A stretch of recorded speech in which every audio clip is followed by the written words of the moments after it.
Jim Schlesinger earlier testified that much more important than moving around the blocks on the chart are recruiting and supporting the right kinds of people. And I'd like to get your views on what kind of people are we recruiting? And I'm more now talking about analysis than the operational side. First, at the top, what kind of person should be as the CIA director? And then at the analytical level, are we recruiting? I mean, Kissinger used to say that one of the problems with CIA analysis is the way they recruit people. They can have nothing in their past and hence can have nothing in their future. That's obviously not very fair, but the point of self-recruiting is true in any bureaucracy. You end up with the same round pebbles, smooth and edgeless, and so what they produce is smooth and edgeless. The related second question is how, in that kind of a community, and in the community you now want to centralize under a DNI, do you keep diversity and competition of hypotheses and of interpretation? On your first question, the leadership, it's hard to make a broad statement because you really depend on very uniquely qualified special individuals, and we've had a couple of them here today. I think what we've seen from both of the previous speakers is that individuals who have had experience both in the analytic world and the policy world, I think, tend to make good directors of Central Intelligence simply because they understand the policy process and how intelligence and information fits into it. But they need strong analytic backgrounds of their own so that they're not simply translating the policymakers' process in. And I think if you look at the history of recent directors, we've had a number of enormously talented people. The more important question in terms of trying to figure out a process is the one that you've raised, which is who do we bring in? And I think I'd make a couple of points about that. First, we do need diversity. And while I believe that we need a director of national intelligence, I don't think we should get rid of all of the intelligence, the components of the intelligence community. I served in INR at the beginning of the Clinton administration and have enormous respect both for the analysts there and for the fact that there is an intelligence component which is closely connected to the State Department, because I think it brings insights and perspective into the broader intelligence community that would be absent, and if it were really centralized, as had been proposed a number of years, to have one intelligence community. And I think the same is true about DIA and other components, the service intelligence components and the like. So I'm not for creating a single entity to do the analysis. I think there should be somebody who's responsible overall for that. The INR experience is instructive because one of the things that brings strength to the INR analysts is many of them have served as Foreign Service officers in foreign posts. And there's a tendency, for exactly the reasons that you said, in the core parts of the intelligence community, and particularly in the analytic part of the CIA, to be leery of people who've ever been anywhere and who may have been part of those things. They want people who come in from university, who have strong educational backgrounds, but who can sort of make sure that there aren't any risks. And so what happens is that they tend to be very strong, analytically trained, but not a lot of experience in the world. And then once they become part of the community, it's even harder to send them out because of fears of compromise and the like. And so they don't rotate out into the field. And while there's clearly a place for strong academically trained individuals, I think we need to have a much more diverse sense of who we want to bring in. People from the business community who offer enormous insights into these problems. People from different walks of life, from religious communities and like, missionary groups who've been abroad. And sometimes they won't be people you want to have full-time on the intelligence community staff. But we need to have a much more diverse array of expertise. We need to let people in the analytic community get out into the world some. Let them serve with state and local governments if we're dealing with counterterrorism, to see the perspective from the cop on the beat or the public health worker. I think it's that sense of, rather than having a very cabined-off community, that fits in with my broader sense of what the more decentralized, more open sense of what the intelligence community ought to consist of. Tonight 11 again illustrates how the large, unwielding U.S. government tended to underestimate a threat that grew even greater. The terrorism festered by Osama bin Laden and al-Qaeda was different from anything the government had faced before. The existing mechanisms for handling terrorist acts have been trial and punishment for acts committed by individuals: sanction, reprisal, deterrence, or war for acts by hostile governments. The actions of Al Qaeda fit neither category.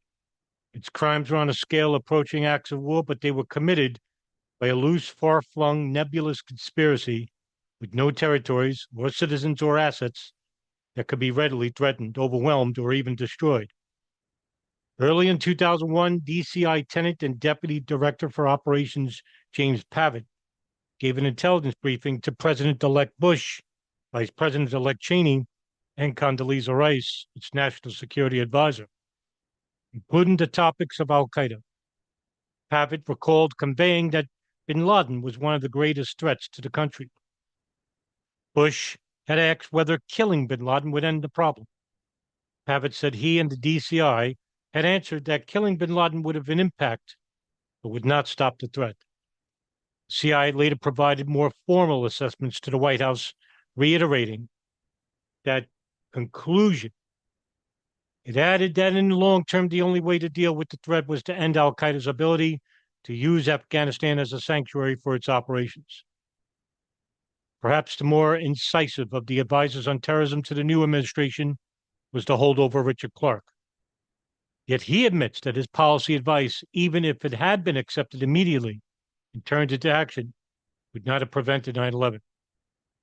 We must ask then, when the U.S. government had reasonable opportunities to mobilize the country for a major action against Al Qaeda and its Afghan sanctuary, the main opportunities had came after the new information the U.S. government received in 1996, 1997, after the embassy bombings of August 1998, after the discoveries of the Jordanian and Rassam plots in late 1999, and after the attack on the USS Cole in October of 2000. The U.S. policy response to Al Qaeda before 9/11 was essentially defined following the embassy bombings of August 1998. We at the Commission described those decisions in Chapter 4. It is worth noting that they were made by the Clinton administration under extremely difficult domestic political circumstances. Opponents were seeking the president's impeachment. In addition, in 1998 1999, President Clinton was preparing the government for possible war against Serbia, and he had authorized major airstrikes against Iraq. The tragedy of the embassy bombings provided an opportunity for a full examination across the government of the national security threat that bin Laden posed. Such an examination would have made clear to all that issues were at stake that were much larger than the domestic policies of the moment. But the major policy agencies of the government did not meet the threat. Diplomatic efforts of the Department of State were largely ineffective. Al Qaeda and terrorism were just one more priority added to already crowded agendas for countries like Pakistan and Saudi Arabia. After 9/11, that changed. Policymakers turned principally to the CIA and covert action to implement policy. Before 9/11, no agency had more responsibility or did more to attack Al Qaeda, working day and night, than the CIA. There were limits to what the CIA was able to achieve in its energetic worldview efforts to disrupt terrorist activities or use proxies to try to capture or kill bin Laden and his lieutenants. As early as mid-1997, one CIA officer wrote to his supervisor, "All we're doing is holding the ring until the cavalry gets here." Military measures failed or were not applied.